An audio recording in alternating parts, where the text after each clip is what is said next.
Well, at the World Economic Forum, you get a different set of opinions for so many of the key issues. On the one hand, you've got very powerful leaders over here, talk of great wealth. At the same time, you've got talk about global inequalities. And you've also got reports which speak about the risks that the world actually faces, not just immediate risks, but risks from a 10-year standpoint. The Global Risks Report 2019 of the World Economic Forum is out, and some of the key points that it refers to are points which affect billions of people around the world, and there's been a shift in terms of some of the key areas over a period of time. Joining me now, Aengus Collins. He is the head of Global Risks and Geopolitical Agenda at the World Economic Forum. Aengus, thanks very much for being with us. In going through this report, and it's a very comprehensive report, I find that climate change is number 2 when it comes to top 10 risks in terms of likelihood and top 10 risks in terms of impact. How has this changed over a period of time, in say, since the last couple of reports? I think over the last couple of reports, that's been a very stable pattern. Environmental risks, and we track 5 of them, they've really consolidated their position at the front of people's minds. Where we see the transition or the evolution of risk perceptions is really over a 10-year period. If we look back 10 years ago in 2009, it was economic and financial risks that were really dominating people's concerns. Yeah. That's for obvious reasons. We were just coming out of a global financial crisis, and until around 2012, it was really our map of global risks was really dominated by financial factors. Yeah. The story since then has been this shift away from economic risks and towards environment in particular, but also technological issues. And this year, one thing that we're seeing coming through quite strongly is the potential impact of international tension, so geoeconomic, geopolitical factors. Sure. We'll talk about all of these various factors in a moment, but just if we focus on the environment, what are some of the specific concerns about the environment? Because, you know, global warming is one aspect of it, pollution is another aspect of it. In terms of your primary concerns, and by you I mean the 1,000+ people you've consulted, what area are they looking at particularly? I think the one thing I'd highlight is extreme weather. Right. So for the last 3 years, that has come number 1 in terms of the risk that people expect to have the greatest likelihood over the next 10 years. The preceding 3 years, it was number 2. And I think there's probably a close correlation between those extreme weather patterns that people are either seeing directly in their countries or seeing on national and international news, and their wider awareness of just how important these environmental risks are. Yeah. It's a key long-term concern, but I think people are beginning to recognize that with the environment, the long-term is now. Yeah, and statistically, is it possible to game or map the likelihood or possibility of there being something disastrous or something terribly wrong when it comes to the environment in the next 10 years, or is this just a sample of the views of people?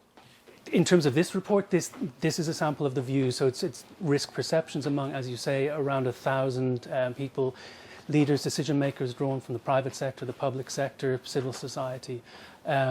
We draw in the report on obviously the work of many experts to try to flesh out and assess what are the underlying risks and likelihoods. Sure. You've also focused on several other areas which are particularly relevant, data fraud, or theft, and also cyber attacks.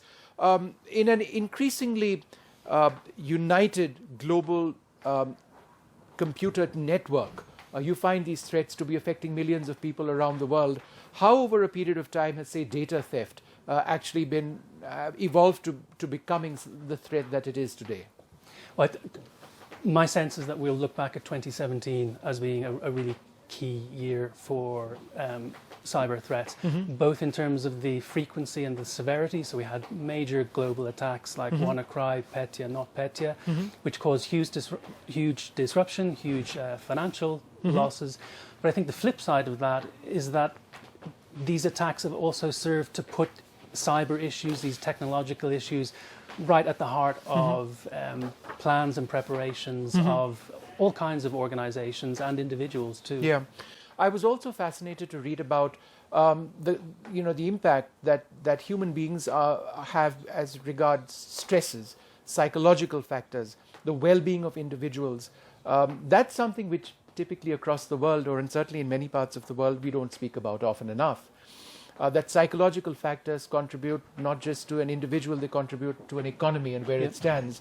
How is that something which is a risk factor? Well, this is actually, I think, one of the most interesting things that we have in the report this year is this chapter that focuses, as you say, on the human side of global risks. And we're looking at it in a number of ways. We're first trying to set out some of the evidence. There seems to be rising levels of anger in many countries, rising levels of anxiety. One of the most worrying trends are some evidence of decreasing levels of empathy between people. So we're trying to ask what are the potential drivers of these changes. We look at there's various arguments in relation to technology, changes in the workplace. I think in many countries are having a profound impact on the nature of people's lives, the kind of strains that they're under. And as you rightly point out, I think some of the risk factors come through when we start to look at not just what are the causes of these individual emotional and psychological developments, but what are the impacts? And we look in particular at potential disruptions to societal cohesion and political stability. Yeah. And I think one of the major stories over the last few years in many countries has been political fragmentation, polarization, and so on. And one of the things we're looking at there is, again, the impact of these human factors. Sure. There's one, I think, very telling piece of research that we look at, and it's centered on the US, but I think it probably tells a story that resonates more widely, and it suggests that the relationship between people on opposing political sides has shifted over the years from one of frustration to one of fear and anger, and I think that's a potentially dangerous development. Yeah. And also one final point that you speak about, biological factors, health factors. We've seen drug-resistant infections now on the rise, particularly in the developing world.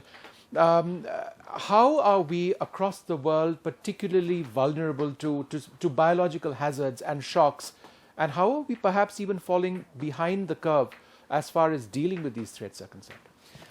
I think there are a number of factors that are coalescing to increase worries about these factors. We live in a very globalized world. This obviously increases the speed with which pandemics, if they take root, can spread across the world. One thing that is worrying us this year is, again, going back to this idea of international tensions. And there are even signs, even in the global health security space, which has tended to be one area where you can rely on apolitical approach.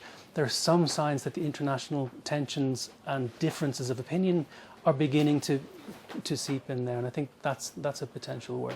Right. Well, Aengus Collins, it's been fantastic speaking to you. Thank you Likewise. very much indeed. It's a very comprehensive report, the Global Risk Report 2019.